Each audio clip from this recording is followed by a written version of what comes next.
அண்ணன் டெல்லி போகும்போது நமக்கு உண்மை வேணும், நம்மளுடைய குடும்பத்தை இழந்திருக்கும் உண்மை வேணும். அங்கே அண்ணன் வந்து திருச்சி ஏர்போர்ட்டை விட்டு இறங்கி அந்த டெல்லியில் நான் அவரோட பயணித்தேன். அந்த சிக்னலில் நிற்கும். அந்த சிக்னலில் நிறைய பேர் வித்துட்ருப்பாங்க ஏதாச்சும் பொருள், எல்லாம் ஹிந்திக்காரங்க, பெண்மணிகள் தான். திடீர்னு அண்ணன் முகத்தை பார்த்து ஒரு 20 பெண்கள் ஓடி வராங்க. எல்லாம் ஹிந்தியிலே பேசிட்டு என்ன பேசுகிறாங்கன்னு புரியல. பேரை சொல்கிறாங்க. அவர் அந்த மதராசி விஜய்ன்னு ஒருத்தர், அவர் தானே இவருன்னு ஓடி வராங்க. அப்போ டெல்லியில் இருக்கிற பெண்களை ரீச் பண்ணியிருக்கிறார். அப்போ இவங்க கேட்குறாங்க, நமக்கு வந்து பிஎல்ஏ மெம்பர்ஸ் இருக்காங்களான்னு.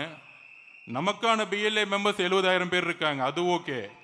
ஆனால் திமுகவுக்கு இன்னும் புரியல. மதிப்புக்குரிய ஸ்டாலின் அவர்களே, உங்களுடைய அமைச்சர் வீட்டிலே எங்களுடைய ஸ்லீப்பர்ஸில் இருக்காங்க. திரு எடப்பாடி பழனிசாமி அவர்களே, உங்களுடைய முன்னாள் அமைச்சர் வீட்டிலே எங்களோட ஸ்லீப்பர்ஸில் இருக்காங்க. அண்ணன் திருமானன் அவர்களே, நீங்க என்ன எவ்வளவுனா திட்டிக்கோங்க, ஆனா உங்க கட்சி மாறி ரொம்ப நாள் ஆச்சுங்க. அங்க நீங்களும் ஒரு 20 பேர் மட்டும்தான் இருக்கீங்க உங்க கட்சியில.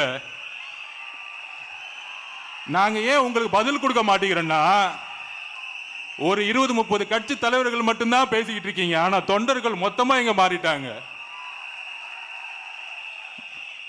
நம்ம கட்சிக்காரெல்லாம் கேட்போம், என்னென்ன இப்படி திட்டிகிட்டே இருக்காங்க நம்மள, நம்ம பதில் கொடுக்க மாட்டேங்கிறேன்னு. நண்பர்களே, ஒன்று புரிஞ்சுக்கோங்க. 2016 அம்மா சொன்னாங்க, ஜெயலலிதா அம்மா, என்னை எதிர்த்து 15 கட்சி நின்றுக்கிட்டு இருக்கு, நான் மக்களை நம்புறேன், மக்களுக்காகவே நான் அப்படின்னு சொன்னாங்க. 16க்கு அப்புறம் வரலாறு திருப்பியும் உருவாகிறது. 2026 நம்மளை எதிர்த்து திமுக கூட்டணி கட்சி 13 கட்சி, அதிமுக கூட்டணி கட்சி 8 கட்சி. அப்புறம் அடுத்தது இன்னொருத்தர் பேசிக்கிட்டே இருப்பார், பேச வேணாம்.